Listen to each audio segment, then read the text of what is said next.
الحمد لله رب العالمين، والصلاة والسلام على سيدنا ونبينا وحبيبنا محمد وعلى آله وأصحابه أجمعين.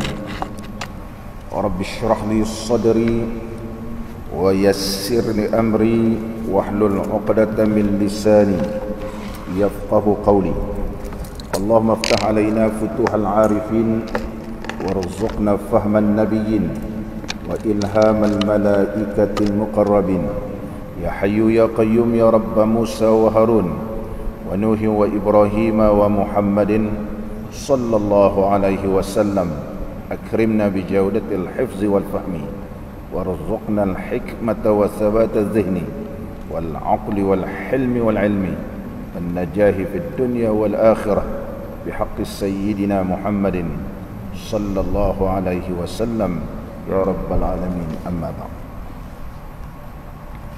Alhamdulillah, syukur kita kehadrat Allah Subhanahu wa taala dan dapat kita sama-sama pada pagi ini meneruskan lagi pembacaan kitab kita Al-Qawlut Tam fi Ahkamil Ma'mumi wal Imam, karangan Al-Syekh Al-Allamatu Abul Fath Muhammad ibn Ahmad ibn Imad Al-Aqfashi rahimahullahu ta'ala, yang meninggal dunia pada tahun 867 Hijriah. Kita masih lagi membicarakan berkaitan tentang sembahyang berjamaah, iaitu keadaan makmum yang tidak berkesempatan membaca suratul Fatihah bersama imam disebabkan dianya masbuk. Ketika manakah imam boleh menanggung surah Fatihah makmum, dan ketika mana imam tidak dapat menanggung? Ada beberapa keadaan sekiranya didapati imam tersebut tidak melakukan perkara tersebut, maka imam tidak dapat menanggung bacaan Fatihah makmum yang masbuk tadi. Maka rakaat yang diikut oleh makmum tidak diambil kira, hendaklah ditambah satu rakaat lagi setelah imam memberi salam. Di antaranya, qala al-musannif rahimahullahu ta'ala wa nafa'ana Allahu bi'ulumihi fid daraini amin. Yang ketiga, alla yakuna al-imamu qad nasiya qira'at al-Fatihati. Disyaratkan bahawa imam itu tidak lupa membaca surat al-Fatihah. Kalau imam itu terlupa baca Fatihah, tak tahu dia terus baca surah saja, baca surah, dia tak baca surah Fatihah, maka imam tidak dapat menanggung Fatihah makmum yang masbuk, kerana dia tidak membaca suratul Fatihah. Pokok tu imam ni dia tak perasan, dia terus membaca surah tanpa membaca suratul Fatihah. Ini keadaan yang ketiga. Keadaan yang keempat, an takuna ar-raka'atu mahsubatan lil imam. Hendaklah rakaat yang makmum masbuk dapat tadi ialah rakaat yang dikira bagi imam. Makmum yang ikut imam tadi, rakaat imam itu adalah rakaat betul, bukan rakaat disebabkan dia terlupa sehingga dia menambahkan rakaat yang lebih. Katakan rakaat fardu maghrib ialah 3, tiba-tiba imam bangun rakaat keempat dalam keadaan ia terlupa. Terlupa. Bila dia naik rakaat keempat, datang seorang hamba Allah ni, dia pun takbiratul ihram, imam ketika tu rukuk, dia pun rukuk sama. Ternyata lepas sembahyang orang berbicara, tu imam tadi rakaat keempat, aku pun rasa macam rakaat keempat. Bila kata rakaat keempat, sunat bagi imam tadi sujud sahwi. Sunat bagi imam tadi sujud sahwi, mengingatkan kepada makmum dia sujud sahwi. Kerana dalam keadaan terlupa dan makmum pun sama-sama tak tahu. Imam pun bangun rakaat keempat, pakat semua bangun rakaat keempat. Sepatutnya tak boleh bangun. Tapi dalam keadaan mereka pun jahil sunat sujud sawi. Kalau imam sujud sawi, semua kena sujud sawi. Tak payahlah nawaitu ataupun usalli, tak payah tanyalah tu imam, macam mana pula nak tambah sujud sawi ni, usallinya macam mana? Niat saja sambung semayang terus sujud sawi dengan beberapa syarat di dalam mazhab kita al-Imam Syafi'i. Jangan perpisahan ataupun jarak di antara memberi salam dengan sujud sawi ini lebih daripada 6 patah perkataan. Ini paling masyhur di kalangan mazhab kita Imam Syafi'i. Kebanyakan mazhab kita Imam Syafi'i menyatakan yang dikirakan tidak banyak itu ataupun jarak yang tidak jauh ialah 6 patah perkataan. 6 patah berdasarkan perbualan para sahabat Nabi SAW dengan baginda Rasulullah. Ketika mana baginda Rasulullah SAW semayang tak cukup rakaat, maka tidak ada seorang sahabat yang berani tanya melainkan Zulyadain radhiyallahu anhu, yang digelar oleh Nabi SAW Zulyadain yang tanya kepada Nabi SAW, aku siratis salatu am nasita, adakah salat ini diqasar ataupun engkau wahai Rasulullah terlupa? Maka apabila Zulyadain bertanya aku siratis salatu am nasita, 2 patah perkataan, Nabi SAW menjawab aku tidak lupa. Maka bila kata kemudian Nabi SAW tanya para sahabat, adakah benar soalan Zulyadain? Para sahabat jawab ya. Maka jumlahnya ialah 6 patah perkataan berdasarkan bertepatan perbualan baginda Rasulullah SAW. Daripada itulah ulama Syafi'i mengambil pendekatan ialah 6 patah perkataan. Sekiranya tidak melebihi 6 patah perkataan, masih boleh disambung semayang lagi. Jadi Nabi SAW sambung 2 rakaat, kemudian sujud sawi. Di kalangan mazhab kita al-Imam Syafi'i, sekiranya rakaat itu kurang dan ditambah rakaat lagi, sunat muakkadah sujud sawi. Manakala di kalangan mazhab yang lain, sekiranya rakaat itu kurang dan ditambah, wajib sujud sawi. Berdasarkan hadis tersebut Nabi SAW sujud sawi, menunjukkan bahawa kalau rakaat kurang sujud sawi hukumnya adalah wajib, lain daripada mazhab kita al-Imam Syafi'i rahimahullah ta'ala. Adapun mazhab kita hukumnya sunnatun muakkadah. Dan mazhab kita al-Imam Syafi'i sujud sahwi berlaku selepas tasyahud akhir. Selepas tasyahud akhir sebelum memberi salam. Berbeza mazhab yang lain, sujud sahwi selepas salam yang pertama. Duduk tasyahud akhir, kemudian salam pertama, Assalamualaikum warahmatullahi, Allahu Akbar. Terus sujud sahwi dan Allahu Akbar, Assalamualaikum warahmatullahi. Ini dalam mazhab yang lain. Adapun di kalangan mazhab kita Imam Syafi'i, kalau memberi salam dulu kemudian baru sujud sahwi, bermakna semayang sudah selesai. Mereka berhujahkan bahawa Nabi SAW telah memberi salam kemudian sujud sahwi. Sebab tadi dah beri salam kemudian sujud sahwi. Walau bagaimanapun terdapat beberapa perbincangan yang begitu panjang di kalangan 4 mazhab, kalau kita ikut orang yang bermazhab Syafi'i, maka hendaklah sujud sawi ini selepas tasyahud dan sebelum memberi salam. Sekiranya kita mengikut orang yang bukan bermazhab Syafi'i, jangan kita beriktikad semayang dia batal, kita iktikad semayang dia betul. Kalau tidak, kalau kita ikut juga mereka ni, hendaklah kita berniat mufaraqah. Kalau kita tidak niat mufaraqah, maka semayang kita batal. Kalau kita beriktikad semayang dia batal. Maka keluarlah satu kaedah di kalangan mazhab kita al-Imam Syafi'i, al-ibratu bi'tiqadil imam, yang diambil kira ialah berdasarkan kepercayaan imam. Kalau imam tu bermazhab Hanafi contohnya sedemikian rupa, maka semayang dia sah, kita makmum ikut dia adalah sah. Inilah kaedah yang disebut al-ibratu bi'tiqadil imam. iaitu yang diambil kira berdasarkan kepercayaan mazhab imam itu. Ini yang dipegang di kalangan mazhab kita Al-Imam Syafi'i rahimahullahu ta'ala. Seterusnya dalam kitab kita ni, permasalahan dia, dan jika bangun berdiri imam kepada rakaat yang kelima. Ini contoh, pada semayang 4 rakaat atau kepada rakaat yang keempat pada semayang fardu maghrib, dalam keadaan macam mana?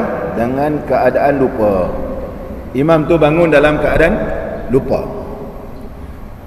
Maka jawapannya, maka membaca ia dan rukuk kemudian makmum yang masbuk mengikutnya padahal ia mengetahui rakaat itu lebih. Sekiranya makmum yang masbuk membaca sebahagian daripada surah Al-Fatihah, kemudian imam rukuk sebab dia masbuk, dan dia juga dapat rukuk bersama dengan imam dalam keadaan tumakninah, dalam keadaan dia tahu bahawa rakaat imam itu adalah lebih, sebab dia tengok makmum semua ada yang tak ikut imam, setelah ada makmum yang memberi ingat kepada imam, subhanallah subhanallah, tapi imam ni naik juga rakaat, dan makmum yang baru sampai ini tahu bahawa rakaat yang dilakukan oleh imam itu adalah satu tambahan daripada rakaat yang asal, ataupun maghrib sepatut 3 dia jadi 4, sengaja dia buat, semayangnya adalah tidak sah. Kalau diteruskan, nescaya tidak sah ikutannya. Kalau tak sah ikutan, sengaja jadi batal. Dia jadi batal. Apabila tidak sah, kalau dengan sengaja, maknanya dia boleh batal semayang, sebab dia ikut dalam keadaan dia sengaja. Syaratnya mesti jangan mengikut orang yang semayang batal dengan sengaja. Tetapi jika ia tidak mengetahui, dia pun tak tahu punya rakaat itu adalah rakaat tambahan, bahawa rakaat itu adalah lebih, nescaya sahlah semayang, nescaya sah ikutan dia itu. Tetapi di dalam kitab kita ini memakai pandangan yang paling kuat di kalangan mazhab Imam Syafi'i, rakaat yang diikut imam tadi tidak diambil kira, kerana imam tidak dapat tanggung Fatihah dia. Kerana imam tidak dapat tanggung Fatihah dalam keadaan makmum yang masbuk, dalam keadaan makmum yang masbuk, maka Fatihahnya tidak dapat ditanggung oleh imam. Jadi macam mana? Hendaklah dia tambah 1 rakaat lagi. Setelah imam memberi salam, dia pun bangun menambahkan rakaat tadi tidak diambil kira. Kalau dia semayang fardu maghrib, rakaat itu tak ambil kira bagi dia, walaupun dia sempat dengan imam tadi. Hendaklah ditambah 1 rakaat lagi. Kalau 3 kena jadi 3, kalau 4 kena jadi 4. Seperti semayang pada awal-awal dia semayang 3 rakaat, kena 3 begitu. Yang diikut tadi tidak dikira kerana keadaan imam tadi tidak dikirakan sah bagi imam, maka makmum ikut tadi juga tidak dikira rakaatnya. Ini diberikan kemaafan sekiranya ia dalam keadaan jahil. Kalau sengaja, al-muta'addi la yughfar, bagi orang yang dalam keadaan sengaja maka tidak diberikan kelonggaran, manakala orang yang dalam keadaan tidak sengaja ianya diberikan kelonggaran. Begitu. Dan seterusnya lagi, qala al-musannifu rahimahullahu ta'ala wa nafa'ana Allahu bi ulumihi fid dharain amin. Demikian juga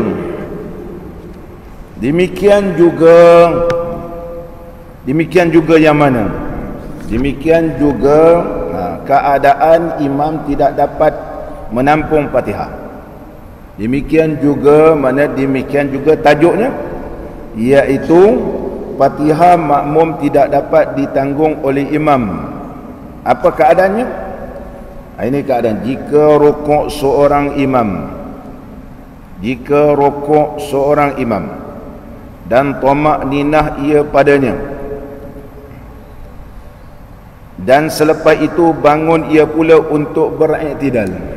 Ini cerita seorang imam, dia dah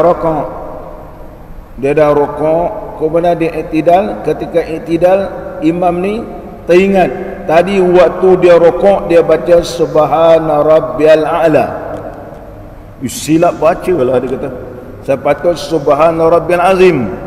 Tapi dia ni tak tahu yang bacaan ketika rukuk itu hukumnya sunat. Tapi dia tersilap baca.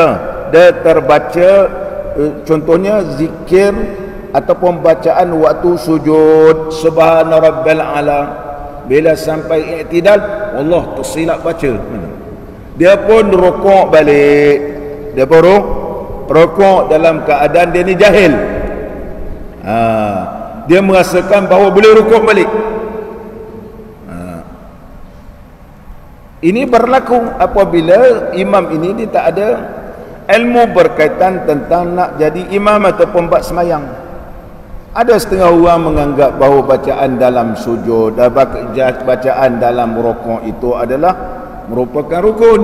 Ada sampai sekarang pun kalau kita mengajar orang tanya tasyahud awal tu, dia orang menganggapkan juga seperti rukun, sedangkan dia sunat abad. Imam ni dia rukuk balik. Bila dia rukuk balik, ada seorang hamba Allah, dia masuk masjid atau masuk surau, nampak imam sedang rukuk, dia pun Allahu Akbar, dia pun terus rukuk. Sedangkan imam rukuk tu adalah tak betul, dia pun ikut. Adakah imam tanggung Fatihah makmum tadi? Inilah yang disebut demikian juga mana? Demikian juga imam tak boleh tanggung Fatihah makmum. Bila tu jika rukuk seorang imam dan tamak ninah ia imam padanya pada rukuk, dan selepas itu bangun imam ni bangun pula untuk beriktidal, kemudian teringat ia imam bahawa ia terlupa membaca tasbih dalam rukuknya. Sama ada dia terlupa ataupun tersilap, dia rukuk balik, maka kembali kepada rukuk semula. Rukuk semula. Makmum kata subhanallah. Ini sembahyang gerhana pula ke? Dia dah subhanallah. Tuan imam kata aku tak baca tadi. Aku tak baca. Kau orang subhanallah apa hal? Aku tak baca. Ini imam jahil. Makmum pun sama-sama jahil. Tengok imam rukuk, dia pun rukuk. Sama-sama jahil. Tiba-tiba datang seorang makmum takbiratul ihram, dia tengok semua rukuk, dia pun rukuk itu tak betul. Ternyata lepas sembahyang orang pun bercerita-cerita tadi rukuk tak apa pasal tu imam rukuk 2 kali. Aku sebenarnya tak terbaca tadi. Aku terbaca Rabbi firli. Aku terbaca Rabbi firli. Sepatutnya subhana rabbil azim. Aku baca Rabbi firli. Orang kata tu imam itu baca tu sunatnya. Ya ke? Macam mana dalam keadaan sembahyang sedemikian rupa ni makmum masbuk ni dapatkah dia tanggung? Ya, tidak dapat ditanggung. Maka kembali kepada rukuk semula kerana ia sangka. Siapa ni? Imam tadi. Dia sangka perbuatannya itu harus bagi dia. Kemudian datang makmum mengikutnya. Datang makmum ikut dalam keadaan imam rukuk tak betul ni, tanpa menyedari perbuatan imam itu. Dia pun tak tahu imam itu salah. Dan tamak nina ia sertanya pada rukuk itu. Dia pun ikut. Adakah rakaat itu diambil kira? Dia boleh teruskan semayang bagi makmum tadi, tapi rakaat itu tidak diambil kira kerana imam tidak dapat tanggung Fatihah dia. Imam tidak dapat tanggung Fatihah. Tak boleh lepas semayang orang masing-masing orang ulang balik semayang katakan begitu kan. Semayang aku tadi macam mana? Batal lah. Jangan dibatalkan. Boleh diteruskan tapi rakaat tidak dikira. Ikut imam tadi tak dikira rakaat, tetapi dia boleh meneruskan kerana ia dapat tahu ketika mana di dalam tengah semayang. Inilah kaedah yang disebut dalam ilmu fiqh, yughtafaru fi thawani la yughtafaru fil ibtida. Diberikan kemaafan pada pertengahan dan tidak diberi kemaafan pada permulaan. Kerana permulaannya ia menyangka imam betul, ternyata selepas betul-betul tengah semayang imam tak betul. Adakah semayangnya jadi batal? Ulama kata tidak jadi batal, diberikan kemaafan. dan ia boleh meneruskan semayang, tapi hendaklah tambah satu rakaat lagi. Satu rakaat lagi. Ini yang disebut oleh ulama yughtafaru fis thawani ma la yughtafaru fil ibtida'. Tidak diberikan kelonggaran pada permulaan, tetapi diberikan kemaafan sekiranya berlaku di waktu pertengahan. Contoh, kalau kita sembahyang, katakan kita sembahyang di luar masjid ni, masjid ni dia tutup sampai keluar tu, tak ada beranda-beranda. Waktu sembahyang berjemaah, orang terlampau ramai, ataupun sembahyang Jumaat sampai melimpah keluar, makmum di luar hanya berpandu kepada makmum yang ada, yang berdiri dekat pintu. Dekat pintu masjid ini pasang ikon. Jadi permulaan sembahyang memang dibuka pintu satu untuk menjadikan panduan makmum yang di luar masjid. Luar masjid. Luar ni bukan masjid. Siapa datang lewat sembahyang Jumaat, kalau sembahyang di luar, tak ada tahiyatul masjid sebab dia bukan masjid. Dia bukan masjid. Macam masjid contohnya Peringgit yang di luar itu, masjid ke bukan masjid? Kalau yang di luar itu pasang kemah, dia bukan masjid yang diwakafkan, jadi tidak ada tahiyatul masjid kerana dia bukan masjid. Yang masjidnya ialah di dalam. Di dalam itulah terikat, dan ianya adalah terpaksa terikat dengan syarat-syarat masjid. Orang yang datang haid, orang semua ni hadas besar, tak boleh di dalam. Adapun di luar bukan dikira masjid, orang boleh duduk-duduk di situ. Maka sekiranya kita datang lewat dan sembahyang di luar di dalam kemah yang bukan diwakafkan sebagai masjid, tak ada tahiyatul masjid. Tiada tahiyatul masjid. Begitu juga surau-surau yang ada sekarang ni yang diberikan kebenaran mendirikan Jumaat. Sekiranya surau itu telah dinaikkan taraf menjadi masjid, bahawa dia tahiyatul masjid. Sekiranya tidak dinaikkan taraf, masih lagi kedudukan surau tetapi dibenarkan Jumaat, tak ada tahiyatul masjid. Untuk menaikkan taraf sebagai masjid, syaratnya mestilah an yakuna mauqufan. Hendaklah syarat yang pertama, tempat yang nak didirikan sembahyang itu ialah diwakafkan. Mana-mana surau sekarang ni surau yang besar dan dibenarkan sembahyang Jumaat, untuk kita naikkan taraf kerana dia ni memang didirikan sembahyang tiap-tiap waktu. Kita nak supaya dia ni jadi masjid. Senang kita iktiraf, boleh dimohon untuk dinaikkan taraf seperti masjid. Naikkan taraf jadi masjid dengan syarat pembinaan tersebut adalah wakaf. Diwakafkan untuk sembahyang, baru boleh dijadikan masjid. Mana-mana yang tidak diwakafkan, maka tidak boleh naik kedudukan menjadi masjid. Menjadi masjid ini syarat di kalangan mazhab kita Al-Imam Syafi'i rahimahullahu ta'ala. Sama balik kita muslimin dan muslimat yang dirahmati oleh Allah. Jadi contohnya tertutup pintu tadi, tengah-tengah sembahyang angin kuat tertutup. Bagaimana makmum di bawah ni, perlukah dia bangun dia pun bangun, naik ke atas, tutup pintu, buka balik pintu. Dia kata, macam mana ni sembahyang ni, pintu dah tertutup. Walaupun tahu pergerakan, dia pun bangun, dia buka, seorang ni pun bangun, dia buka pintu sambil dalam keadaan sembahyang. Dalam keadaan sembahyang, sebab dia baca buku pelik tapi benar. Pelik tapi benar, tidak ada kena mana-mana buku. Pelik tapi benar. Dia pun bangun, buka pintu, dia pun turun sembahyang balik. Adakah perlu begitu? Ulama kata walaupun pintu tertutup di tengah kita sembahyang, boleh diteruskan sembahyang berjamaah dan sembahyang kita sah kerana permulaannya adalah sah. Inilah kaedah disebut yughtafaru fil thawani la yughtafaru fil ibtida', iaitu dimaafkan pada pertengahan, tidak dimaafkan ketika mana permulaan. Ketika permulaan daripada awal lagi tutup adalah tidak sah mengikut mazhab kita Al-Imam Syafi'i rahimahullah ta'ala. Berbeza di kalangan mazhab yang lain membenarkan.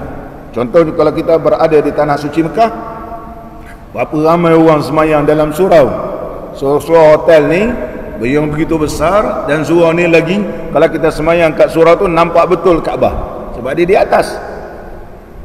Nampak dan tahu pergerakan. Maka semayang mereka ini walaupun terhalang banyak bangunan, ulama di kalangan mazhab Maliki membenarkan dengan syarat suara didengar dan boleh meneruskan semayang berjemaah tahu pergerakan. Ini mazhab Maliki. Tapi tiba-tiba terputus suara, maka terputuslah semayang berjemaah kerana ianya tidak tahu pergerakan imam. Pergerakan imam. Contohnya orang pergi semayang di Zamzam Tower kan, ketika itu terputus, habislah dia. Pakat semua di dalam bin Daud dah apa semua yang ada semayang belah-belah bawah tu, kalau sekiranya terputus, tak dengar, orang pun semua kelang kabut, mana dia rukuk tak tahu betul ke rukuk betul ke i'tidal, ketika itu terputuslah hubungan di antara makmum dengan imam mengikut mazhab Maliki. Tetapi mazhab kita Imam Syafi'i memang tidak boleh pada peringkat awal kerana ianya sudah terhalang dan tidak akan boleh turun kerana terpaksa melalui lift dan terpaksa membelakangkan kiblat, maka hukumnya tidak sah mengikut imam di bawah. Ini mazhab kita Al-Imam Syafi'i, dia begitu straight, begitu straight. Sama mari kita muslimin dan muslimat yang dirahmati oleh Allah, jawapannya maka sahlah ikutannya, tetapi tidak dikira rakaat itu bagi dia. Rakaat itu tak dikira, kena tambah rakaat lain. Boleh teruskan sembahyang, tapi rakaat itu tidak dikira sebagai rakaat bagi dia, tetapi hendaklah ditambah satu rakaat lagi. Begitu. Masalah 27. Makmum ada masa membaca Fatihah tetapi ia seorang pembaca yang lambat dari semula jadi. Seorang makmum ini sejak ia dilahirkan, dia ni adalah seorang yang pergerakannya lambat. Pergerakan dia lambat. Orang panggil dia mat slow. Mat slow. Slow semua. Cakap pun lambat, pergerakan pun lambat. Tapi dia ni nak juga semayang berjemaah. Macam mana? Imam dah rukuk, dia tak habis lagi baca Fatihah sebab dia memang slow. Dia memang slow. Zaman sekolah pun cikgu tak boleh marah sebab dia slow. Dia jenis slow. Kalau dia berkahwin pun, isteri mobil macam mana pun, dia senyum je sebab dia mat slow. Tak boleh marah dia slow, dan dia tak pemarah dia slow. Bukan tak buat. Macam mana ini asal kejadian, dinamakan aslul khilqah. Asal kejadian dia begitu. Macam mana? Syekh menyebut dalam mazhab kita Imam Syafi'i, jika makmum ada masa yang luas, masa yang luas ni memang dia boleh baca Fatihah. Orang lain semua dapat baca Fatihah, tapi dia ni tak dapat juga. Sebab dia sebab dia ni pelan atau lambat pergerakannya. Jika makmum ada masa yang luas, yakni cukup untuk membaca Fatihah, tetapi makmum tersebut pada golongan pembaca yang lambat dari semula jadi lagi, mat slow orang kita kata, maka banyak sangat maka imam rukuk sebelum ia sempurna habis bacaan Fatihahnya. Imam yang pergerakan lambat ni, makmum yang pergerakan lambat ini, dia tak habis juga Fatihah, orang lain dah habis dah. Imam rukuk, makmum lain rukuk, tapi dia tak habis, masih lagi iyyaka na'budu wa iyyaka nasta'in. Baru setakat itu dia, imam dah rukuk dah, sebab dia orang yang lambat pergerakan. Macam mana dia ni?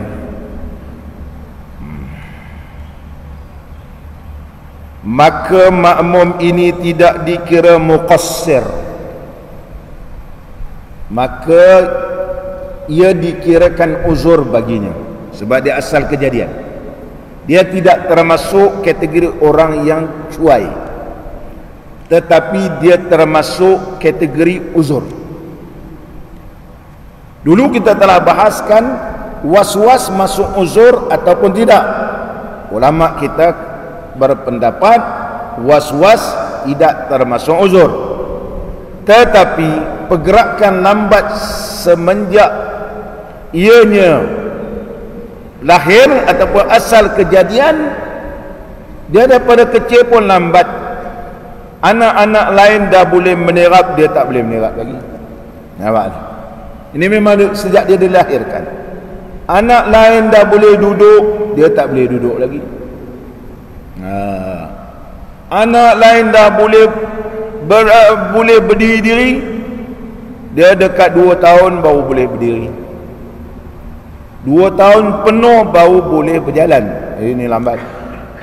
Dari sudut perkembangan baby ni lambat. Pergi jumpa doktor, kalau pergi pun klinik, tak timbang dia tanya, anak boleh buat apa? Boleh ngering-ngering. Dia kata tak boleh. Mak bapak dia pun jampi, macam-macam jampi lah. Orang kata pergi ambil air terjun, dia pergi ke Sagil pergi ambil air terjun. Orang kata bagi anak ni cergas, pergi ambil air terjun. Air terjun air sungai betul. Dinamakan al-fa'lu ataupun tafa'ul, supaya dia cergas.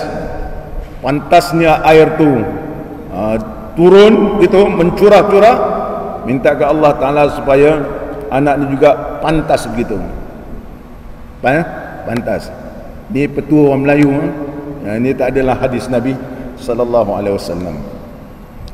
Jangan ambil air perigi, bertambah slow dia. Bagi untuk jampi anak ni, saya ni Allah slownya ustaz, dia kata. Ni saya ambil air perigi ni. Pergi mana? Tengkera, dia kata. Pergi Tengkera. Contohnya pergi air, contohnya Kampung Hulu, pergi bertambah slow dia. Sebab air pergi slow je. Ambil mana? Air terjun. Air terjun mana? Sagil. Atas mana? Di atas lagi, jangan tempat orang mana air kotor, kena air yang begitu betul bersih. Mohon pada Allah Ta'ala supaya Allah cergaskan. Oleh sebab itulah orang dulu ambil air hujan, kerana air hujan ini ianya adalah daripada langit. Ataupun air zam-zam, kena air zam-zam pergi dia lain. Dia kena air zam-zam, dia keluar dalam keadaan memancar-mancar, maka supaya terpancar semula dan dia jadi cerdas. Jadi cerdas. Ini petua, tak ada hadis Nabi sallallahu alaihi wasallam. Dinamakan al-fa'lu, mengambil keberkatan. Mengambil keberkatan. Muslimin dan muslimat yang dirahmati oleh Allah Ta'ala. Tapi kalau kita gabungkan dengan doa dan digabungkan dengan doa dari sudut mana? Doa dari sudut perbuatan, doa dari sudut juga kita mengambil air tersebut, dan doa dengan bacaan, insya-Allah digabungkan dengan perbuatan dan juga dengan perbuatan air tadi yang kita ambil, dan semula jadi air tersebut dan digabungkan doa, insya-Allah kalau digabung sampai 3 perkara ini, mudah-mudahan Allah mustajabkan. Mudah-mudahan Allah Subhanahu wa taala mustajabkan. Sama balik kita kata. Qala al-musannif rahimahullah taala. Dia tak termasuk orang yang cuai, kerana dia digolong orang yang uzur. Dah tu nak buat macam mana? Imam dah rokok, adakah dia perlu menghabiskan membaca surah Fatihah sampai habis, ataupun boleh terus potong rokok sama imam, dan baki dia ni ditanggung oleh imam? Permasalahan ini dua pendapat di kalangan mazhab kita Imam Syafi'i. Tetapi pengarang kitab kita ni cenderung kepada mana? Dan masalah ini mengikut satu pendapat, ia diharuskan memotong bacaan Fatihahnya dan terus rukuk bersama imam. Ini pandangan pertama. Ini pandangan pertama. Kita kata kepada orang ni,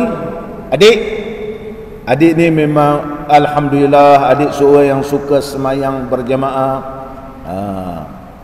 Macam ni lah. Tadi abang tengok orang dah habis bersalah, dia tak habis lagi. Iyalah bang, semayang kena habis baca Fatihah. Saya ni memang semuanya lambat. Sejak daripada kecil lagi mak kata saya ni berjalan pun umur 2 tahun baru boleh berjalan. Umur 3 tahun 3 tahun 4 tahun baru boleh bercakap.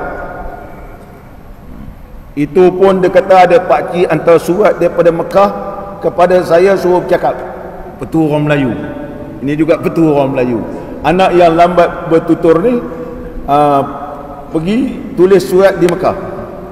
Tulis surat di Mekah. Tulis surat kepada Siano bin Siano. Apa khabar? Pakcik doakan sekian-sekian dan pakcik doakan kau bercakap. Cakap ya, cakap apa khabar?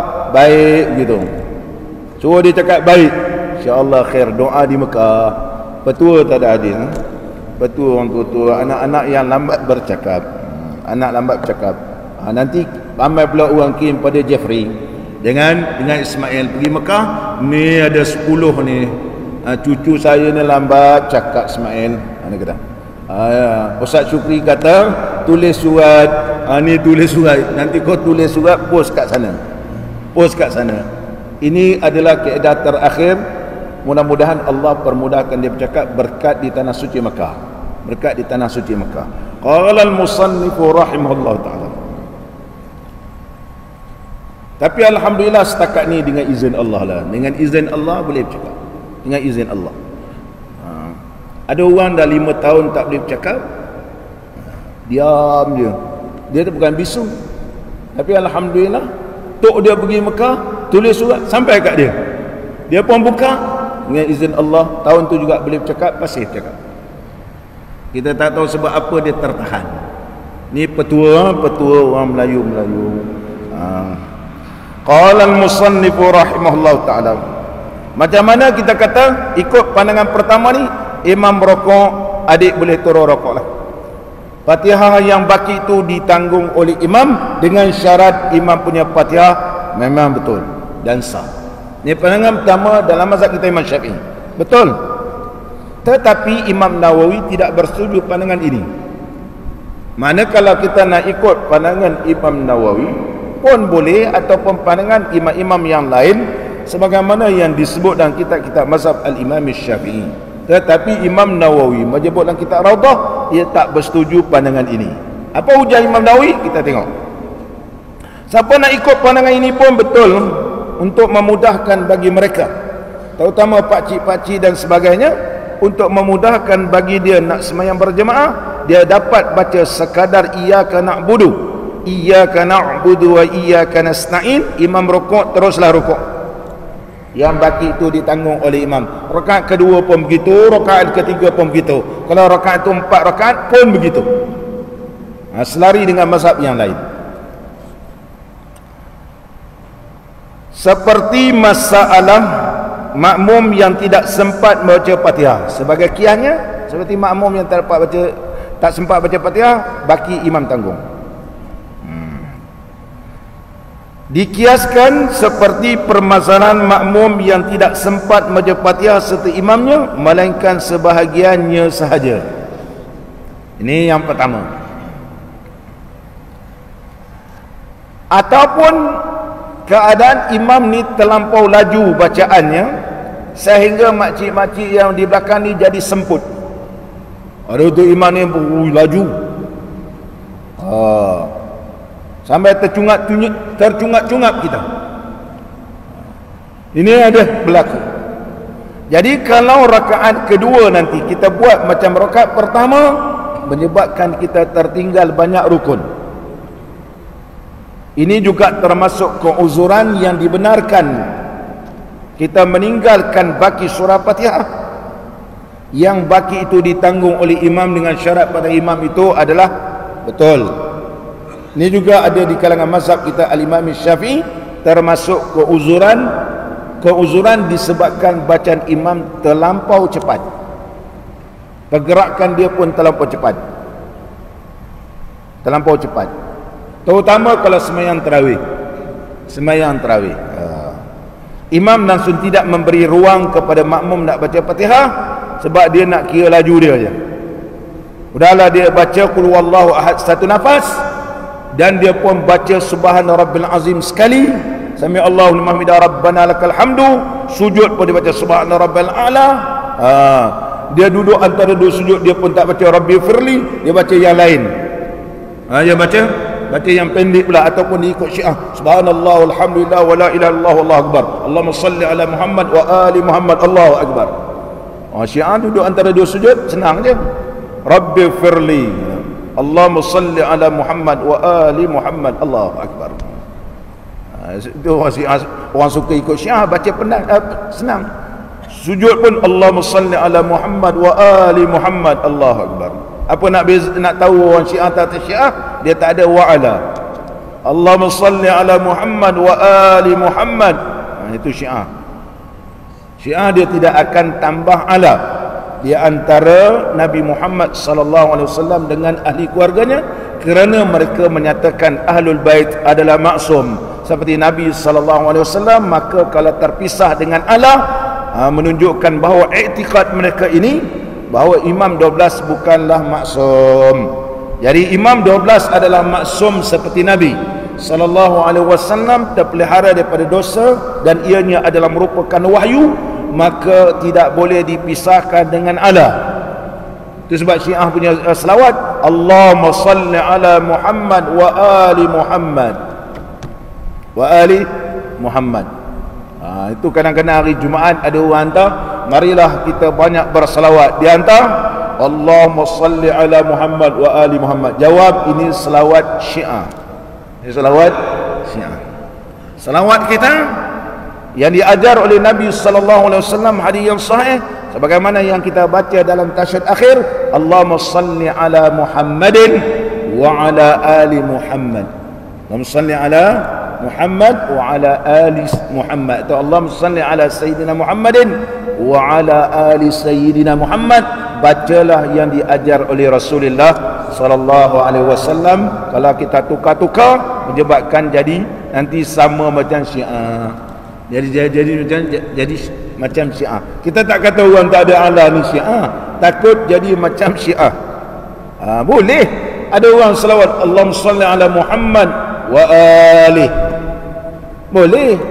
Memang Imam Nawawi panjang bahas dalam kitab Al-Majmu', tetapi Imam Ibrahim Al-Bajuri mengambil pendekatan dia. Imam Nawawi terlebih baik Allahumma salli ala Sayyidina Muhammadin wa ala ali Sayyidina Muhammad. Allahumma salli ala Sayyidina Muhammad wa ala ali. Itu terlebih selamat, terlebih selamat. Kita tak tahu orang yang cipta selawat ni, yang buang Allah ni dalam hati dia. Kita tak tahu kenapa dia buang Allah, sedangkan di dalam hadis ada Allah. Kenapa buang Allah? Kita tak tahu di dalam hati dia. Oleh sebab itu kita tak tahu adakah dia ni memang nak memuliakan keluarga Nabi sallallahu alaihi wasallam, ataupun dia ni memang tak ada apa-apa, sama sahaja seperti selawat lain, ataupun dia ni hanya ada berniat bahawa Imam 12 ini maksum. Allah saja yang tahu. Tapi kita sebagai jalan berhati-hati adalah lebih baik kita baca sebagaimana di dalam tasyahud akhir. Selamat, tak ada khilaf-khilaf ulama. Selamat, tak ada khilaf. Sama balik kita boleh ikut pandangan pertama ni, tetapi akan tetapi mengikut qaul pendapat yang asah. Yang pertama tadi iaitu muqabil asah. Kuat, ya kuat, tetapi ini terlebih kuat. Imam Nawawi kata ini terlebih kuat. Yang tadi kuat dah. Ulama Syafi'i kaji, ini terlebih kuat. Yang tadi betul tak? Ya betul. Dinamakan muqabil asah. Dalil kuat, ya dalil kuat. Tetapi yang kedua ini ada terlebih kuat. Terlebih kuat. Boleh nak amal yang pertama? Ya boleh, sebab dia muqabil asah. Tetapi kalau pandangan yang kedua ini sahih, yang pertama tadi pandangan dhaif, kita jangan amal. Tetapi pandangan yang tadi sahih juga, tetapi ini terlebih lagi sahih, iaitu as-sah. As-sah ni ialah pandangan ashab ulama-ulama Syafi'i, dan ikut pendapat yang terlebih sahih seperti dalam kitab Raudah, kitab Imam Nawawi, Raudatul Talibin li Imam Nawawi rahimahullah ta'ala. Sebagaimana dalam kitab Raudah dan lainnya, bahawa makmum itu hendaklah habiskan Fatihah. Dia kata habiskan juga Fatihah. Dan takhalluf ia, mana boleh terkemudian daripada imam, diberikan keuzuran. Diberi keuzuran sebanyak apa? Iaitu keuzuran 3 rukun panjang. 3 rukun panjang. Mana 3 rukun panjang? Yang pertama, iaitu rukun panjang rokok 1. I'tidal rukun pendek, sujud pertama rukun panjang. Duduk antara 2 sujud rukun pendek. Sujud yang kedua rukun panjang. Mana imam imam dah rokok, dia tak habis lagi Fatihah, teruskan. Imam pula i'tidal, dia tak habis lagi baca Fatihah, teruskan. Imam sujud, dia tak habis lagi Fatihah, teruskan orang yang makslu ni. Imam duduk antara 2 sujud, dia tak habis Fatihah, dia teruskan. Imam sujud kedua, dia kena habis juga. Nanti kalau imam bangun daripada sujud kedua, dia tak habis, dia jadi.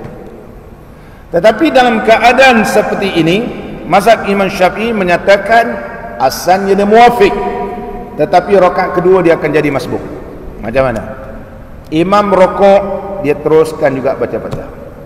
Imam i'tidal, dia terus juga baca Fatihah. Imam sujud pertama, dia baca juga Fatihah. Imam duduk antara 2 sujud, dia sempat rokok.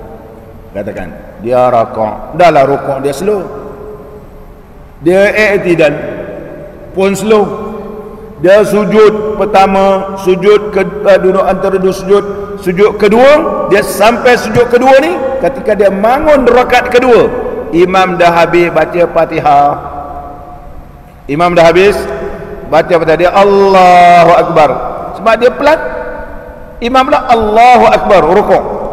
Maka ketika itu bertukar menjadi masbuk. Pada rakaat yang kedua, dia jangan baca Fatihah, terus sahaja rukuk bersama dengan imam. Inilah kaedah yang pelik di kalangan mazhab kita Imam Syafi'i. Nama dia mula-mula muafiq, bertukar jadi masbuk di tengah semayang. Al-Imam Nawawi rahimahullah ta'ala menegaskan dalam kitab Raudah, dalam kitab Minhajnya, bahawa kena baca juga Fatihah, tetapi diberikan kelonggaran tertinggal 3 rukun panjang. Jangan terlebih pada 3 rukun panjang ni. Kenapa? Imam Nawawi hujjah. Imam Nawawi berhujjah, dia kata kalau semua rakaat baki imam tanggung, baki imam tanggung, baki imam tanggung, menyebabkan keseluruhan semayangnya tidak ada bacaan Fatihah baginya. Sedangkan Nabi SAW bersabda, la salata liman lam yaqra bi Fatihatil kitab, maka tidak ada semayang bagi mereka yang tidak membaca suratul Fatihah. Kalau pakai pandangan pertama, memang orang semayang ni tak ada baca Fatihah, baru baca Ar-Rahmanir Rahim, imam rokok, ya rokoklah kamu. Jadi kalau 4 rakaat lah dia tak ada baca Fatihah penuh, telah menyalahi hadis Nabi SAW. Di situ kami berpendapat kena baca, tetapi dia berikan kelonggaran 3 rukun. Ini pandangan siapa? Pandangan Al-Imam Nawawi rahimahullah ta'ala. Masalah, imam membaca cepat dan makmum pula membaca lambat. Tu imam ni baca cepat, suratul Fatihah juga 1 nafas. Tersebut di dalam kitab Minhaj, iaitu Minhajut Talibin di Imam Nawawi, kitab yang terakhir karangan Imam Nawawi. Inilah ilmu fiqh Minhaj. Inilah pandangan yang terakhir Imam Nawawi, dan ia adalah pandangan yang paling diterima. Berbeza dalam kitab-kitab yang lain, Majmu', Daqaiqul Minhaj, Raudatul Talibin, dan kitab-kitab yang lain, ini pandangan yang terakhir. Kalau nak pakailah pandangan Imam Nawawi di dalam kitab Minhaj, itu pandangan dia betul. Adapun dalam kitab Majmu', kalau kita baca Majmu' tak sama dalam kitab Raudah. Raudah ni dia panjang pembahasan, dia masuk macam-macam. Raudatul Talib bin Imam Nawawi adalah panjilid tu. Jika imam membaca cepat, udahlah dia baca cepat, dan rukuk ia sebelum makmum menghabiskan bacaan Fatihah. Makmum belum lagi habis, kakak-kakak yang ada di belakang baru sampai ihdinas siratal mustaqim. Ada pakcik ni pula baru sampai iyyaka na'budu wa iyyaka nasta'in. Maka terdapat pada masalah ini dua surah. Ada dua bentuk. Yang pertama, makmum membaca Fatihah secara tertil. Makmum belakang ni, dia mana tahu keadaan imam depan. Dia pun baca secara tertil. Dia bukan baca hadar ataupun tadwir, tapi dia baca secara tertil. Bismillahirrahmanirrahim. Alhamdulillahi rabbil alamin. Ar-Rahmanir-Rahim. Maliki yaumiddin. Tertil. Dia tidak, bukan dia wasal. Sebab dalam ilmu tajwid boleh qata' wa wasal, wasal wal qata'. Yang lain ni baca wasal. Dia tahu kalau tu imam ni dia laju. Bismillahirrahmanirrahim. Alhamdulillahi rabbil alamin. Ar-Rahmanir-Rahim. Maliki yaumiddin. Dia wasal. Dia orang ni baca satu-satu. Tetapi kalau ia membaca secara cepat, sambung terus, atau bacaan hadar, nescaya boleh menghabiskan bacaannya, maka imam pun rukuk sebelum ia menghabiskan bacaan. Kalau dia baca laju, sempat dengan imam, tapi dia baca pelan-pelan, tak sempat dengan imam, adakah termasuk keuzuran? Ya, ulama kata kalau imam cepat, makmum baca tartil, ia termasuk keuzuran. Boleh tertinggal dua rukun. Boleh tertinggal dua rukun panjang. Mana imam rokok, dia belum i'tidal, dia belum habis, imam i'tidal, imam sujud. Nanti kalau imam bangun daripada sujud, pastikan dia dapat rokok. Yang kedua, makmum baca Fatihah lambat dari semula ataupun dari asal kejadian dia, macam masalah tadi. Maka kedua-dua masalah ini, mana masalah ini? Masalah yang pertama dia baca tartil, imam baca laju. Yang kedua, makmum ni lambat, memang asal kejadian dia memang lambat. Hendaklah makmum habiskan bacaan Fatihahnya. Kerana kalau kita katakan makmum itu boleh memotong bacaan Fatihahnya dan terus rukuk bersama imam, kalau kita kata alah baki itu imam dah tanggung, kalau kita pakai pandangan itu, apa kesannya? Nescaya membawa makmum itu tertinggal daripada baca Fatihah pada semua rakaatnya. Ini Imam Nawawi sebut dalam Minhaj.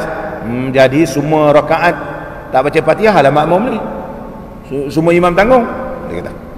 Kerana lambat bacaannya ataupun cepat bacaan imam dia.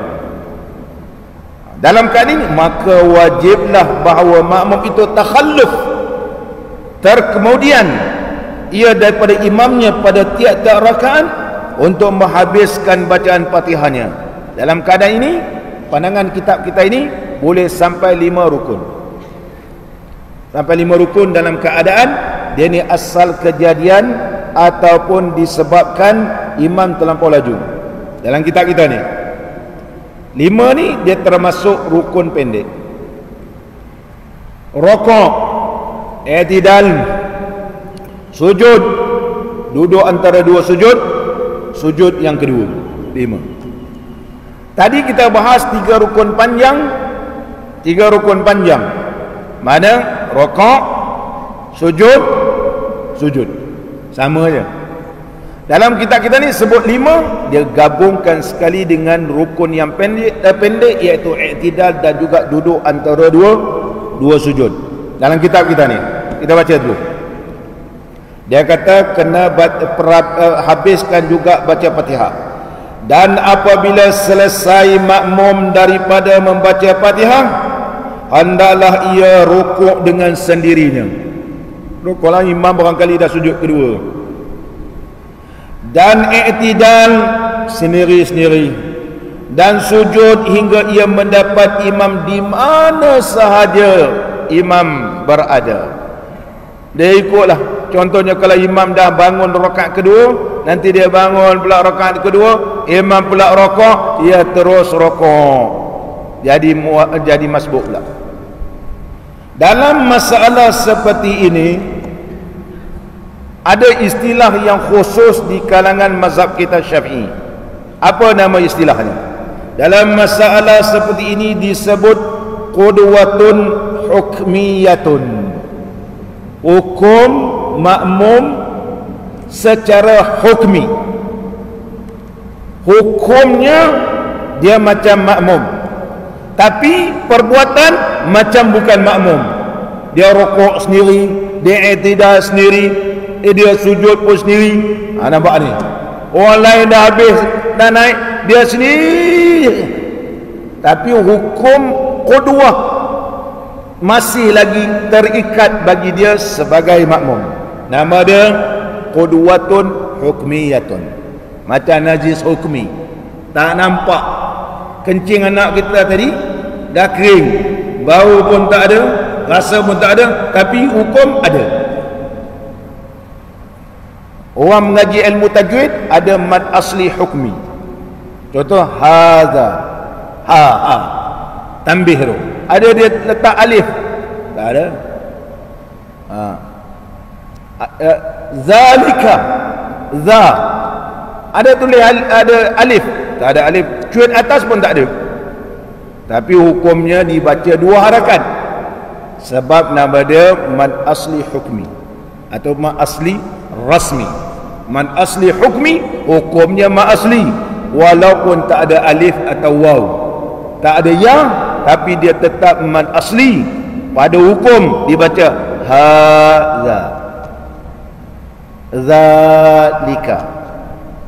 Kita kata tak ada tanda panjang pun sekarang ni, ya, kena panjang sebab ma asli hukmi. Begitu juga orang yang jadi makmum ni, kamu masih lagi terikat jadi makmum, maka nama dia qudwatun hukmiyatun. Berapa rakaat, berapa rukun boleh tertinggal? Dan diberi keuzuran kepada makmum yang terkebelakang dari imamnya itu untuk menghabiskan baki-baki Fatihahnya dengan 5 rukun: rukuk, i'tidal, sujud, duduk antara 2 sujud, dan sujud. Lama tu. Keadaan mana? Keadaan imam terlampau laju baca. Dan yang kedua, keadaan makmum ini semula jadinya adalah orang yang lambat pergerakan dan juga percakapan. Allahu Akbar. Mazhab Imam Syafi'i kita sampai tahap begitu. Sebab apa Imam Syafi'i, ulama Syafi'i kita pakai pendapat ini? Supaya ianya tidak terlepas membaca suratul Fatihah dalam setiap rukun, kerana Nabi SAW bersabda, la salata liman lam yaqra bi Fatihatil kitab. Tidak dikirakan sah sembahyang apabila tidak membaca suratul Fatihah. Inilah yang dipegang oleh Al-Imam An-Nawawi rahimahullah taala dalam kitab beliau Minhajut Talibin, dan juga dalam kitab-kitab yang lain, dan juga ulama-ulama Syafi'i yang lain. Mudah-mudahan apa yang kita bincangkan dan kita bahaskan pada pagi ini berkaitan tentang makmum dan imam menerusi kitab Al-Qawlut Tam dapat memberi manfaat, dan kita doa kepada Allah Ta'ala supaya Allah sejahterakan kita, ahli keluarga kita dan masyarakat kita, terutama pada musim wabak ini. Allah hindarkan dan Allah angkatkan wabak ini, dan kembali kita seperti biasa dapat semayang dalam keadaan merapatkan saf, dan boleh bersalam-salam, bertasafuh dan berselawat ke atas junjungan Nabi sallallahu alaihi wasallam. Allahumma salli ala Muhammad, ya Rabbi salli alaihi wasallim. Allahumma salli ala Muhammad, ya Rabbi salli alaihi wasallim.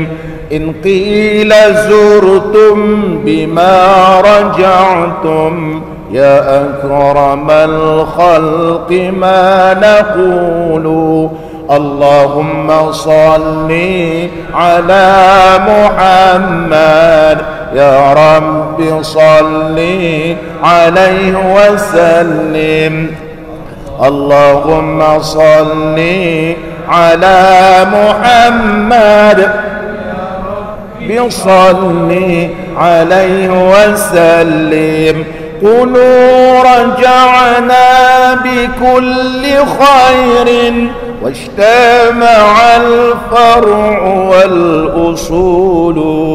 اللهم صل على محمد، يا رب صل عليه وسلم.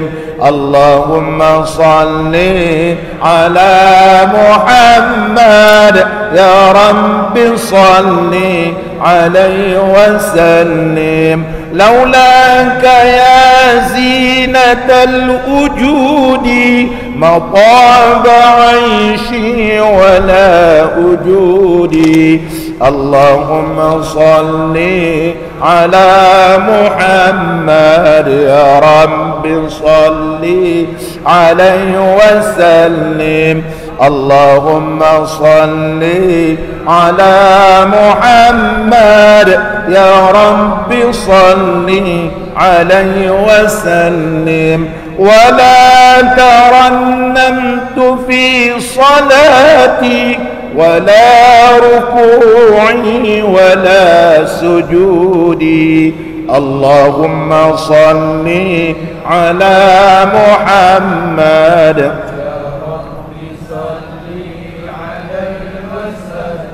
اللهم صل على محمد، يا رب صل عليه وسلم. أيا ليالي الرضا علينا عدي ليخضر منك عودي. اللهم صل على محمد، يا رب صل عليه وسلم. اللهم صل على محمد، يا رب صل عليه وسلم. عدي علينا بكل خير بالمصطفى طيب الجدود. اللهم صل على محمد، يا رب صل عليه وسلم. اللهم صل على محمد، يا رب صل عليه وسلم. بالله صلني فداك روحي، ذبت من الهجر والصدود. اللهم صل على محمد، يا رب صل عليه وسلم. اللهم صل على محمد، يا رب صل عليه وسلم. أنا الذي همت في هواكم، يوما أراكم يكون عيدي. اللهم صل على محمد، يا رب صل عليه وسلم. اللهم صل على محمد، يا رب صل عليه وسلم. ثم الصلاة على نبينا وآله الركع السجود اللهم صل محمد يا رب صل عليه وسلم اللهم صل على محمد يا رب صل عليه وسلم بسم الله الرحمن الرحيم الحمد لله رب العالمين حمدا يوافي نعمه ويكافئ مزيده يا ربنا لك الحمد كما ينبغي لجلال وجهك الكريم وعظيم سلطانك اللهم صل على سيدنا محمد صلاة تنجينا بها من جميع الأهوال والآفات وتقضي لنا بها جميع الحاجات وتطهرنا بها من جميع السيئات وترفعنا بها عندك على الدرجات وتبلغنا بها أقصى الغايات من جميع الخيرات في الحياة وبعد الممات وعلى آله وصحبه وسلم تسليما كثيرا برحمتك يا أرحم الراحمين اللهم اجعل اجتماعنا بالرحمة وافتراقنا بالمغفرة وخاتمتنا بالسعادة وألهمنا الرشد والحكمة ربنا آتنا في الدنيا حسنة وفي الآخرة حسنة وقنا عذاب النار وصلى الله على سيدنا محمد وعلى آله وصحبه وبارك وسلم والحمد لله رب العالمين.